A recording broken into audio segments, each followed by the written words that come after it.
देखिए, केंद्र की तरफ से 1430 करोड़ रुपए का पैकेज जम्मू कश्मीर के लिए आया है। ये राहत के लिए पैसा है। कल मैंने सुना कि बीजेपी के एमएलए इकट्ठा होकर मीडिया को संबोधित कर रहे थे और वो कह रहे थे कि ये पैसे का ठीक इस्तेमाल होना चाहिए। नेशनल कॉन्फ्रेंस सरकार को हम कहना चाहते हैं कि वो इस पैसे का दुरुपयोग ना करे, वो कहीं और दूसरी जगह ना लगा ले, ये यहाँ लगना चाहिए।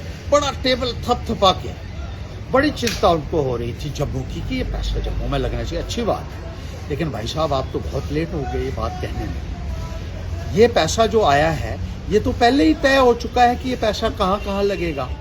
ये ना तो आपके कहने से लगेगा, ना उमर अब्दुल्ला के कहने से लगेगा। ये पैसा उन कामों के लिए लगेगा जो काम पहले से आइडेंटिफाई हो चुके हैं, जिसका प्रोसेस पिछले 4 महीने तक लगातार चलता रहा कि फलां जगह ब्रिज डैमेज हुआ है, फलां जगह सड़क डैमेज हुई है, फलां जगह घर डैमेज हुए हैं।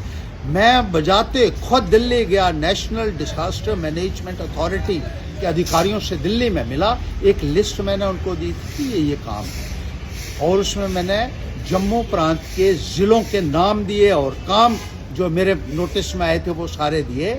और उन अधिकारियों ने मेरे वापस आने के बाद मुझे चिट्ठी लिखकर भी ये कहा कि आपने जो काम दिए हैं वो हमने इनकॉर्पोरेट किए हैं इस प्लान में और इसका पैसा हम भेजें। अब ये कहते हैं कि जो पैसा आया है वो उससे सही इस्तेमाल करना होना चाहिए, वो जम्मू में भी लगना चाहिए। वो वहीं लगेगा भाई साहब जिसके लिए प्रोजेक्ट बन के पहले से चले गए हैं। मुझे बड़ी हैरानगी होती है कि आपको क्या इतनी सी बात की जानकारी नहीं कि जो पैसा केंद्र से आता है वो वर्क्स के अगेंस्ट आता है और उन वर्क्स को जो है एग्जीक्यूट किया जाएगा।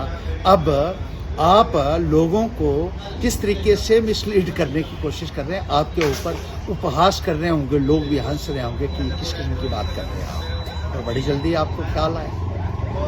पहले आपको कभी ख्याल नहीं आया जब 7 महीने पहले 10,637 करोड़ रुपए का पैकेज अप्रूव हुआ जम्मू कश्मीर के लिए, जिसमें से 1 रुपया भी जम्मू को नहीं मिला था। 1 रुपया भी, 1 फूटी कौड़ी नहीं मिली। उस वक्त नहीं टेबल थपथपाए आपने, उस वक्त आपको नहीं पता लगा कि ये सारा का सारा पैसा जम्मू का नामो निशान मिटा दिया आप लोगों ने।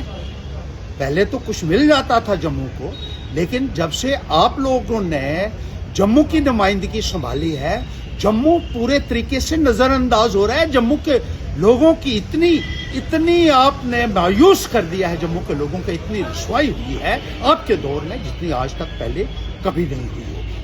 और उस वक्त आपकी तरफ से किसी भी एमएलए ने टेबल नहीं थपथपाया, जैसे आप कल कर रहे थे प्रेस कॉन्फ्रेंस के अंदर।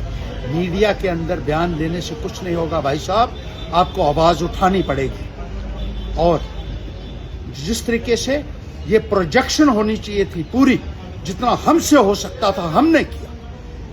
लेकिन आप बताइए, जब मैंने दिल्ली में जाकर ये बात उठाई थी वहां से मुझे जो लेटर्स आई वो मेरे पास पड़ी। आप बताइए आप लोगों ने क्या किया। और जम्मू की रुसवाई जो है वो लगातार हो रही है। अब आप लोग संघर्ष समिति को आगे कर, संघर्ष समिति से भी मैं पूछना चाहता हूं जम्मू के अधिकार की बात करके कि मेडिकल कॉलेज में जम्मू के नौजवानों को वो जो है जगह मिलनी चाहिए थी, सीटें मिलनी, हम भी कहते हैं मिलनी चाहिए थी, क्योंकि अगर जो हिंदू धर्म में आस्था रखते हैं या वहाँ डोनेशंस जो दी जाती हैं वहाँ सीटें यहाँ के लोगों को मिलनी चाहिए थी। लेकिन सीटें नहीं मिली। आपने आम नागरिकों को कहा कि आप हड़ताल पे चले जाइए। आपका क्या रोल है? क्या आपकी जिम्मेदारी नहीं बनती है कि ये सुनिश्चित करते कि ये सीटें यहाँ के नौजवानों को मिलती? और उसके लिए आपको क्या करना था? उसके लिए आपको असेंबली में एक अमेंडमेंट बिल देना था, लिख कर देना था कि ये सीट्स जो है ये इस आधार पर तकसीम होनी चाहिए और बाकायदा कानून में तरमीम होनी थी। उसके बाद एक भी एमएलए लिख के दे देता तब भी उसके ऊपर असेंबली के अंदर चर्चा होनी थी। और ये काम एमएलए का था जो आपने अलग अलग संस्थाओं के हवाले आज की तारीख में कर दिया है। लोग सड़कों के ऊपर जाएं और प्रदर्शन करें, उससे क्या होगा? लेजिस्लेटर का जो काम होता है वो तो आप कर नहीं पाए। MLAs कौन होते हैं? मेंबर लेजिस्लेटिव असेंबली, जिसका काम है लेजिस्लेशन करना। You have to legislate, that means you have to make laws or you have to amend the laws.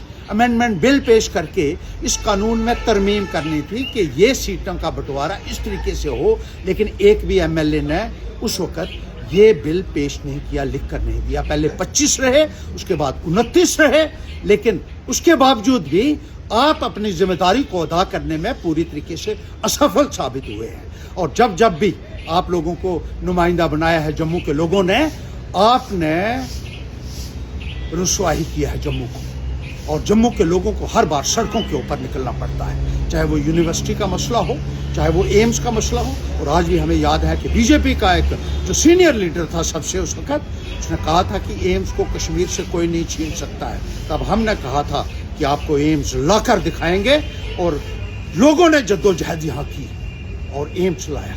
आप लोगों ने आज तक क्या दिया है? आपकी वजह से क्या मिला है? आप आए, अब संतोष ट्रॉफी में जो प्लेयर्स थे वो भी सारे के सारे कश्मीर से लगे। जम्मू में कोई इस काबिल नहीं था कि जो उस टीम का एक हिस्सा बन सकता।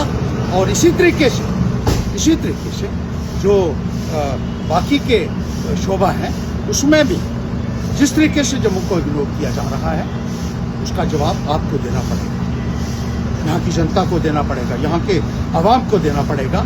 आज जम्मू का युवा परेशान है, मायूस है, कोई बोलने के लिए तैयार नहीं। डेली वेजर परेशान है, आम नौजवान परेशान है, जिनकी सुनवाई नहीं हो रही। इतनी पढ़ाई लिखाई होने के बावजूद भी आपने यहाँ के नौजवानों को सड़कों के ऊपर बैठने के लिए मजबूर किया है। ये बीजेपी के लोग आपकी नुमाइंदगी नहीं कर सकते, ये इस काबिल नहीं है कि आपके लिए आवाज बन सके। मैं नौजवानों से कहना चाहता हूँ और ये अपील करना चाहता हूँ कि इकट्ठा हो जाइए, हम आपके साथ हैं।